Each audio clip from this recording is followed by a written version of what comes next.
Estudo da Palavra. Muito bem, então.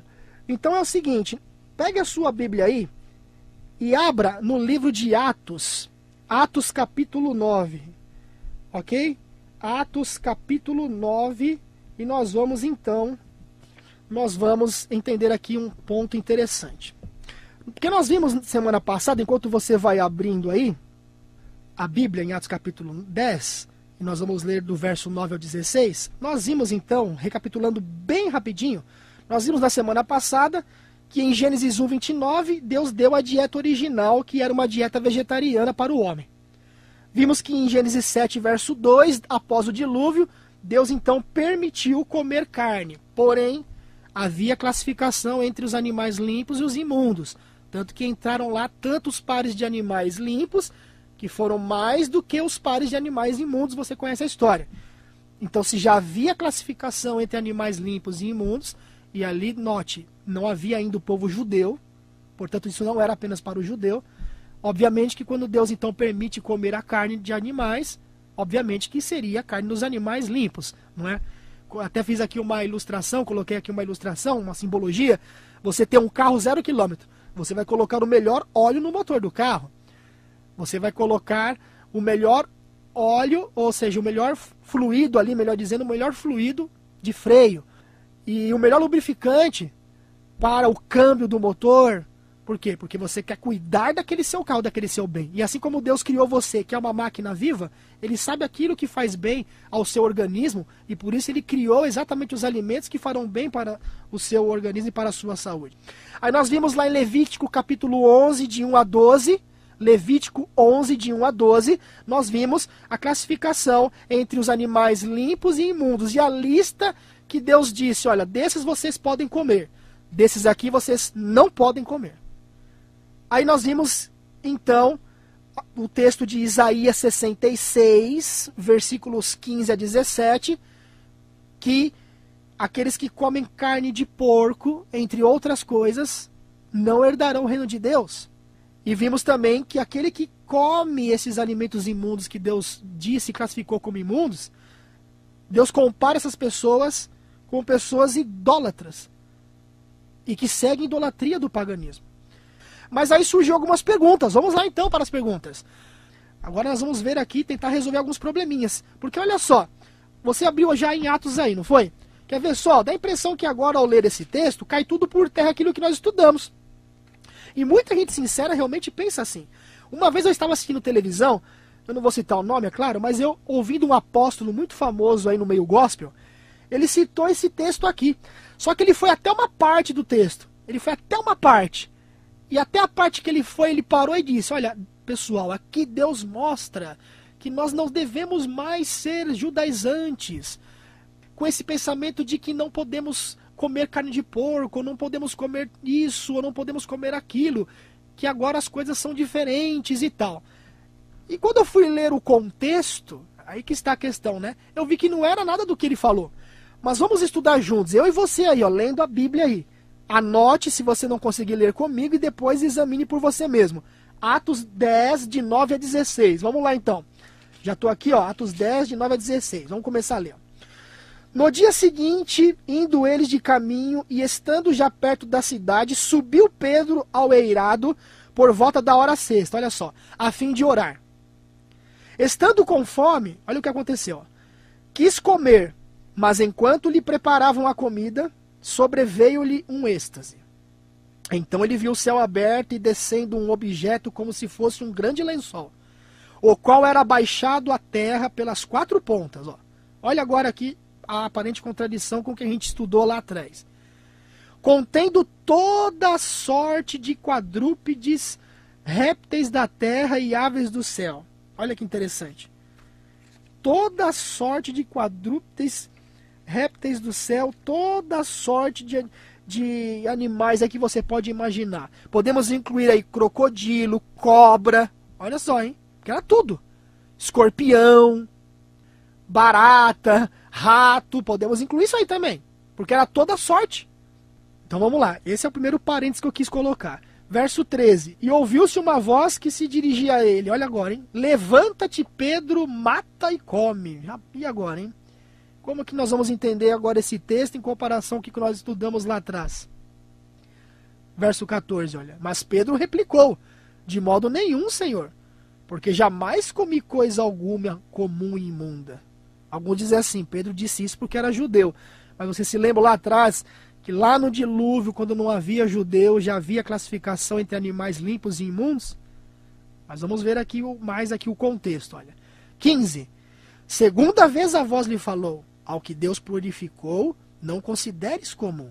E olha o verso 16 terminando. Sucedeu isto por 3 vezes, e logo aquele objeto foi recolhido ao céu. Então, repetindo aquela história verídica que eu contei, eu estava outro dia em casa vendo um programa, isso quando eu estava retornando para Jesus e para a igreja, né? Eu fiquei um tempo afastado, e aí eu assistindo esse programa, um apóstolo famoso aí no meio gospel, fez uma pregação em cima desse texto, e parou no verso 16, parou ali, e disse: olha, tá vendo, pessoal, aqui Deus disse para Pedro: Pedro, não seja judaizante, Pedro, esqueça esse negócio de não comer carne de porco, ou não comer isso, ou não comer aquilo. Mas eu tinha aprendido que não era assim. E aí eu fui ler o restante, como eu já falei para vocês. E é assim que nós temos que fazer, pessoal. A Bíblia fala que é regra sobre regra, preceito sobre preceito. Um pouco aqui, um pouco ali. Comparando coisas espirituais com coisas espirituais, ou seja, deixando que a Bíblia se explique por si mesma. Porque você há de concordar comigo que Deus não é autor de confusão. Portanto, a Bíblia não pode estar em contradição. Não é verdade? A Bíblia não pode dizer uma coisa em uma parte dela e dizer outra em outra parte. Satanás também citou as escrituras para Jesus. Lembram-se lá em Mateus capítulo 4, sobre a tentação? Satanás disse o que é para Jesus? Está escrito, olha, citou o Salmo 91. Aos teus anjos dará ordem a teu respeito, e não tropeçarás em nenhuma pedra, perdão. E eles te sustentarão em suas mãos. Não é? Eles te protegerão. Ou seja, se você se atirar daqui, os anjos vão te guardar.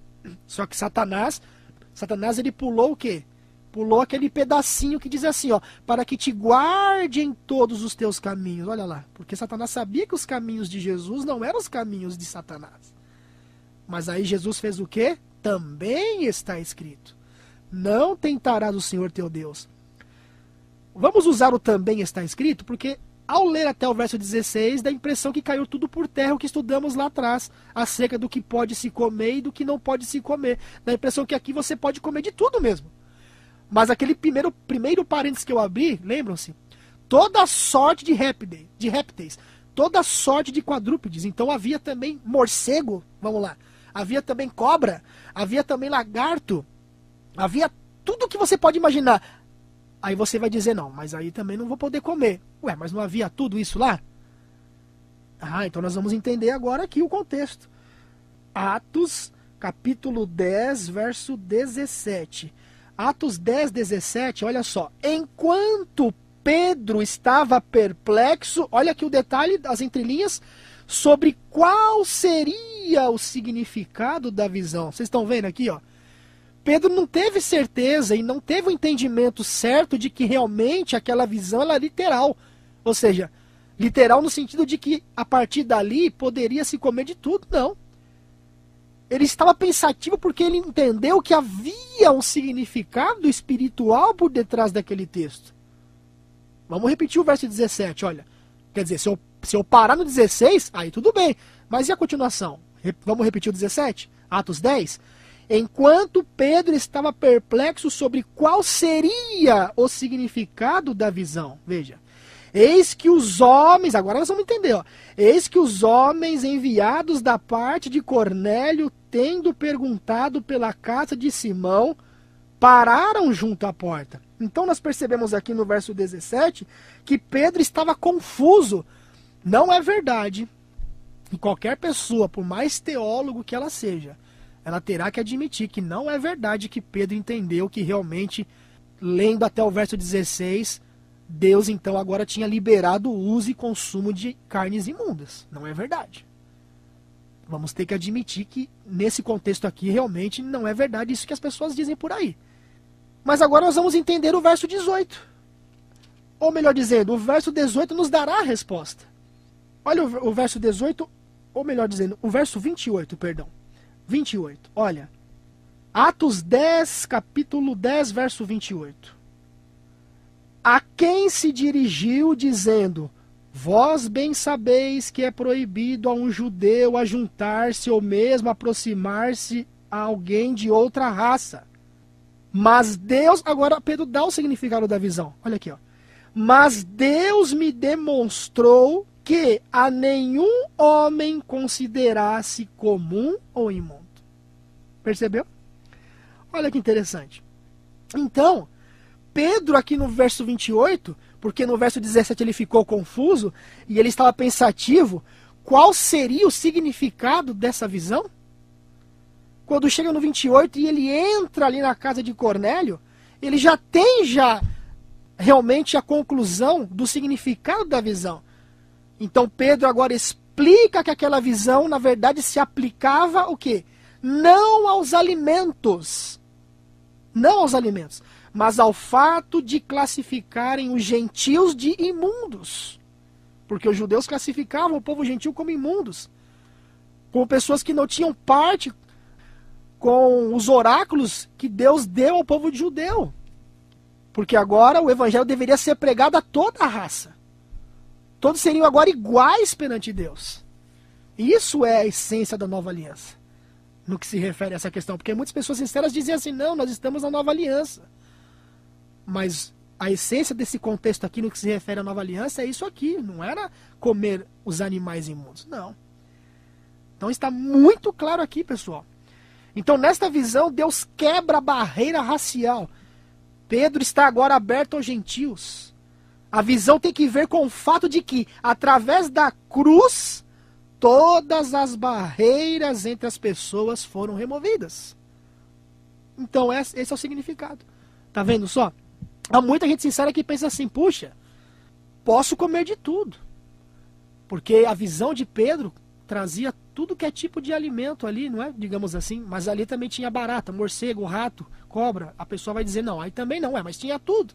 Mas você vê que quando você lê o contexto, quando você deixa que a Bíblia se explique por si mesma, e você é honesto com a Bíblia, você entende realmente o que ela quer dizer.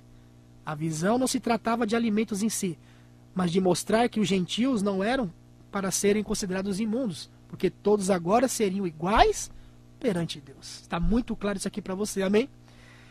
E para terminar, mais uma pergunta aqui, na semana que vem a gente continua, tá certo? Mais uma perguntinha aqui.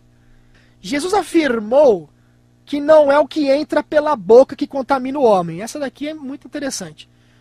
Por que tanta ênfase à saúde, irmão Alexandre? Por que tanta ênfase? Se ele afirmou lá, não é o que entra pela boca que contamina. Vamos lá então entender? Anote aí e leia os textos depois, tá? Que eu vou mencioná-los e você depois leia os textos aí, ó. A passagem em consideração encontra-se no Evangelho de Marcos, capítulo 7, verso 18 a 20. Que assuntos são aqui abordados? Primeira pergunta, ó. Quais os assuntos são abordados em Marcos 7, verso 18 a 20? Primeiro ponto que deve ser levado em consideração. O Novo Testamento claramente afirma: não sabeis vós que o vosso corpo é o templo do Espírito Santo? Glorificai a Deus no vosso corpo. Então está claro para você isso? Ok. Isso está em 1 de Paulo a Coríntios, capítulo 6, verso 19 e 20. Então está claro que o nosso corpo é o templo do Espírito Santo. Outro, se alguém destruir o templo de Deus, Deus também o destruirá. Porque o templo de Deus, que sois vós, é santo. Está claro isso para você? 1 de Paulo, capítulo 3, verso 17. Continua. Portanto, quer comais, quer bebais ou façais qualquer outra coisa, fazei tudo para a glória de Deus. 1 de Paulo aos Coríntios, capítulo 10, verso 31. Está claro para você isso? Muito bem. Vamos agora para um pensamento.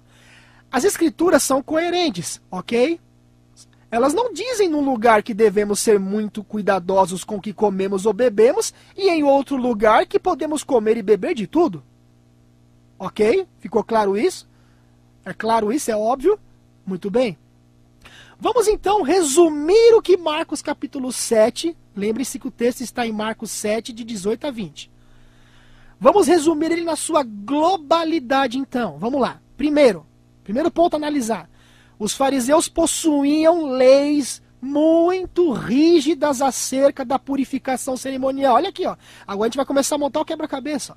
Isso é um fato. Contra fatos não existem argumentos. Eles eram rígidos nessas leis que se referiam à purificação cerimonial. Eles, por exemplo, acreditavam que se tocassem num gentil, olha aqui, ó, talvez você não sabia disso.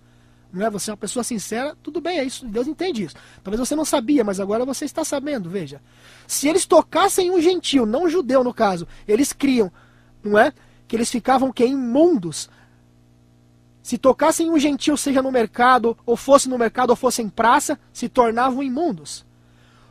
E outra coisa também, todos os utensílios de cozinha, como panelas, copos e pratos, pode estudar que isso é fato. Entre eles, lá da época, deveriam ser lavados completamente, com o medo de que os gentios tivessem tocado neles, e por isso os pudessem contaminar. Aonde está isso? Marque aí e leia, tá certo? Para você conferir, para ver se o que eu estou falando é verdade. Marque aí e leia depois, ó. Marcos, capítulo 7, do verso 1 a 5. Marcos, capítulo 7, do verso 1 a 5. O assunto aqui então discutido, queridos ouvintes, em Marcos capítulo 7, não se refere às leis de saúde, no sentido do quê? De poder comer animais de qualquer espécie, porque o que contamina não é o que entra, mas o que sai. Não. Mas tratava da tradição dos anciãos. Quer ver? Ó, Marcos 7, verso 5. É um texto curto aqui, ó. Esse aqui dá tempo da gente ler. Olha o que diz Marcos capítulo 7, verso 5. É sobre a tradição que está falando aqui. Ó. Interpelaram-no os fariseus e os escribas. Por que não andam os teus discípulos de conformidade com a tradição dos anciãos, mas comem com as mãos sem lavar? Ou por lavar, olha lá. É isso. Não se trata dos animais que poderia se comer ou não, mas da tradição no que se referia a lavar as mãos antes de se comer. Os fariseus acreditavam, por exemplo, que se a pessoa não lavasse as mãos antes de comer, seria contaminada pelos gentios. A questão, meus amigos, é clara. A questão aqui não tinha nada a ver com o que a pessoa comia, mas com a maneira como ela comia, sem lavar as mãos. Não se trata aqui, portanto, de nós revogarmos as leis da saúde claramente dadas por Deus, porque nos ama e sabe que o nosso corpo é o templo do Espírito Santo, e Ele sabe aquilo que faz bem para ir dentro deste corpo, que é uma máquina viva, como você que tem o seu carro e coloca o melhor óleo no motor do seu carro. Mas se trata sim de rejeitar a ideia da contaminação cerimonial, que imaginavam que acontecia ao tocar nos gentios, pessoal. E termina então aqui. Neste caso, neste contexto, veja, neste contexto, ou seja, o contexto agora vai nos dando essa explicação. Nada, então, analisando o contexto, nada que vem de fora, né? Analisando o contexto, então fica claro que nada que vem de fora pode produzir contaminação ou pecado. Então daí agora eu vou entender. O que contamina não é o que entra, mas o que sai. Você entendeu? Ou seja, todo pecado resulta da onde, pessoal? Se nada que vem de fora pode produzir contaminação ou pecado, se referindo àquele texto que o que contamina não é o que entra, mas o que sai, então todo pecado resulta da onde? Da mente. Porque com a mente nós servimos ao Senhor. E é na mente que há a batalha entre a verdade e o erro, entre Cristo e Satanás. E os judeus, eles rejeitavam os mandamentos de Deus, porque eles mantinham essa tradição. E assim eles excluíam os demais. Basta você ler Marcos 7, verso 9. Ó, Marcos 7, 9. E disse-lhe ainda, jeitosamente rejeitais o preceito de Deus, para guardardes a vossa própria tradição. E no versículo 19, não é? Existem traduções ainda mais interessantes. Algumas traduções no versículo 19 vêm da seguinte forma, ó, purificando todos os alimentos. Algumas traduções vêm assim, purificando todos os alimentos. Ou seja, a palavra aqui do grego é broma, ou seja, nenhum alimento é cerimonialmente impuro, se você lavar a mão ou não. Nenhum alimento vai ser cerimonialmente impuro, lavando a mão ou não para consumi-lo. Nenhum alimento traz dentro de si o pecado, Não é de fora, mas de dentro que o pecado surge. Mateus 7, verso 21. Olha lá, Mateus 7, verso 21. Porque de dentro do coração dos homens. Olha o contexto. Ó, muitos não leem esse texto aqui. Só leem aquela parte inicial. Porque de dentro do coração dos homens é que procedem os maus desígnios. A prostituição, os furtos, os homicídios e o quê? Os adultérios. Jesus não falou da carne dos animais imundos aqui. Porque estas eram carnes imundas que não deveriam ser ingeridas. O assunto de Marcos capítulo 7, então, para terminar, não se refere, de maneira alguma, à utilização de animais imundos como alimentação, mas da contaminação cerimonial que era provocada pelo tocar nos gentios ou nos utensílios por eles usados. Vamos orar. Pai amado e bondoso Deus, dai-nos sabedoria para entender a Tua palavra e deixar que ela se explique por si mesma. Dai-nos honestidade de coração para aceitá-la como ela é. Independente de placa de igreja, ó Pai, que vivamos a verdade que o Senhor quer que vivamos. E que sejamos sinceros e humildes ao aceitar realmente o que está claramente ensinado nas Escrituras.